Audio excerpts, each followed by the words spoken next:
I'm gonna let you go after this, Sky. Your mind is too far gone, and I need you to take care of our son. I don't want him to grow up in this shit. T-Mac said. For the first time since I met him, I saw T-Mac as a human being.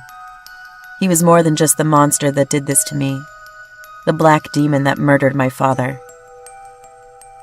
He was a human who was afraid for his own seed.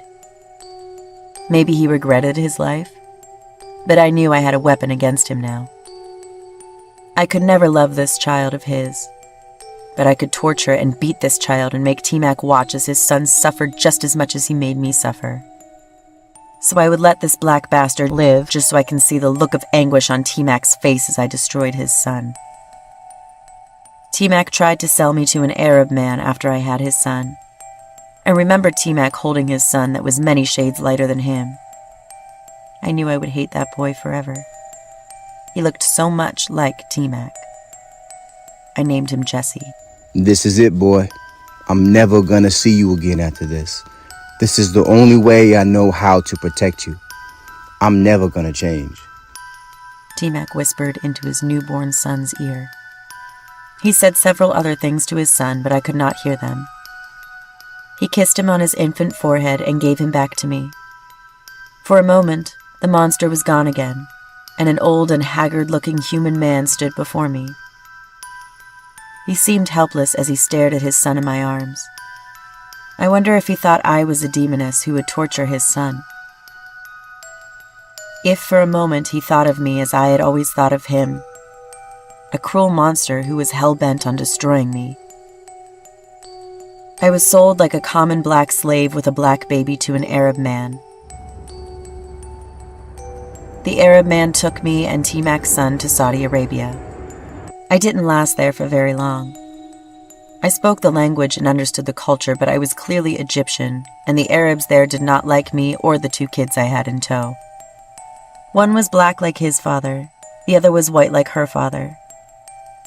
I could not even try to pretend that they had the same father. My son could pass as the Arab's son, but not my daughter. I had 2 kids with this Arab. I eventually came back to America and divorced the Arab. It was not his fault. I was gone mentally, and I was no good to anyone. I could barely take care of myself. The Arab man was a good man. He offered to take Maya and Jesse and raise them as his own with his blood kids. I refused. I would have given him Maya, but Jesse I had to keep. I had dreamed of coming back to America just to beat and torture Jesse. I wanted to get T-Mac's son strung out on drugs and watch as men raped him. I had sold Jesse to white men for a bag of crack. That was all he was worth to me. I would smoke that crack and record these white pedophiles as they beat and raped Jesse. I never saw Jesse when I stared at him. All I saw was T-Mac. As those white men laughed and raped Jesse, I saw them beating and raping T-Mac. I recorded it because I wanted to show T-Mac what I had done to his son that he pretended to love. I wondered how it would make T-Mac feel to see his 5-year-old son being beat near to death and taking it up the ass by white men. Maybe T-Mac would understand a fraction of the pain he put me through. But I was not going to stop there. I wanted to shoot Jesse in the head like I watched T-Mac shoot my father in the head. I wanted to hear T-Mac scream in pain as his flesh and blood died in front of him. I was sure T-Mac would kill me, but I was already more dead than alive anyway. I would die with a smile on my face. But I never got that chance. I never saw T-Mac again after he held Jesse and sold me to that Arab. I knew he was still around, but he avoided me and instructed all his women to leave me alone. I didn't want for anything. Money would be slid under my door in an envelope. It was always over $1,000. My rent was paid and groceries were placed at my door. Jesse and the other kids always had new clothes that were dropped off. All I had to do was stay in the house and be a mother. Many years ago, that would have been an ideal life for me, but not now. My mind was so far gone with the pain and trauma, and I was so obsessed with destroying Jesse that I didn't see how easy I had it. T-Mac was a monster. There's no doubt about that. The only reason he let me go was because he knew he could not raise a kid in the life he had chosen. I guess even a monster cared about his offspring to a certain extent. I became somewhat of a legend among the women of the night, the girls who worked Miracle Mile in Tucson, Arizona. They called my story with T-Mac Beauty and the Beast. They said I was able to tame him. Everyone was told on pain of their life to leave me alone, that I was untouchable, that if anyone touched me or my kids, T-Mac would wipe out their entire families. T-Mac had a reputation on the streets. He was brutal and cold to all who crossed him. Whatever word T-Mac put out, that was the word that would be followed. No one wanted to cross T-Mac. I spoke to many of the women who worked the streets near where I lived. I am certain there are dozens, if not hundreds, of unsolved murders and disappearances tied to T-Mac in some way. He had killed so many women and left their bodies to rot in ditches that I lost count. There were shelters made to protect women from him. He was one of the most wanted sex traffickers in all of the Southwest. Yet he never saw a day in court or got caught for his horrendous murders and crimes. If anyone was untouchable, it was T-Mac. Jesse was eventually taken from me and placed in the custody of the state.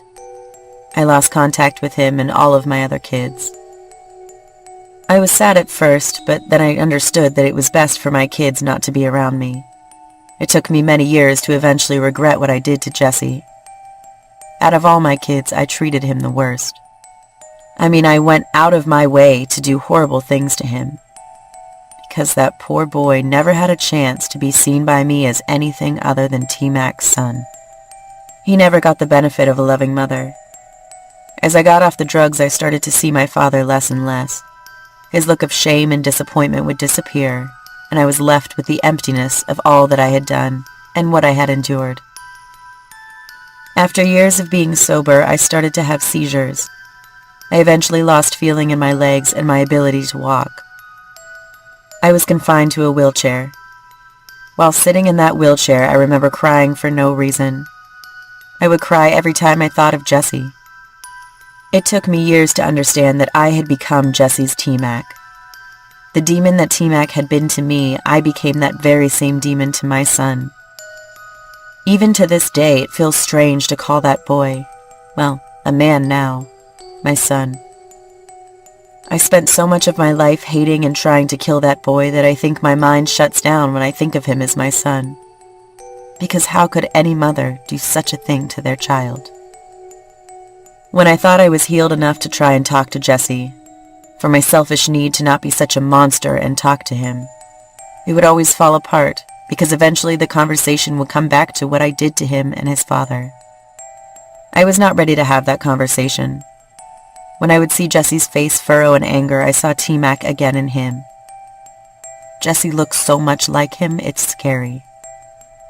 I would shut down and call the police. I would lie and say a black man was threatening me. Of course, the police would believe me.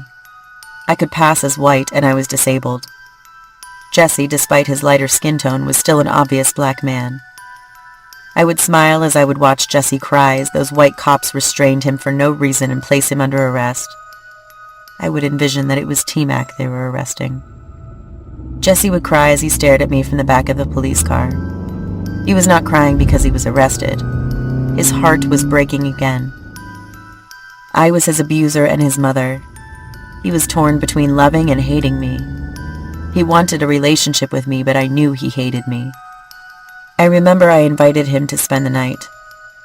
The way he would look at me sometimes, I could see he wanted to murder me. I was so afraid of him that I would lock my room door at night. I don't think I would ever be ready to have a relationship with my son. But like a hoe who needed the love of her pimp, my son needed my love. He needed me to say I was sorry for what I did to him.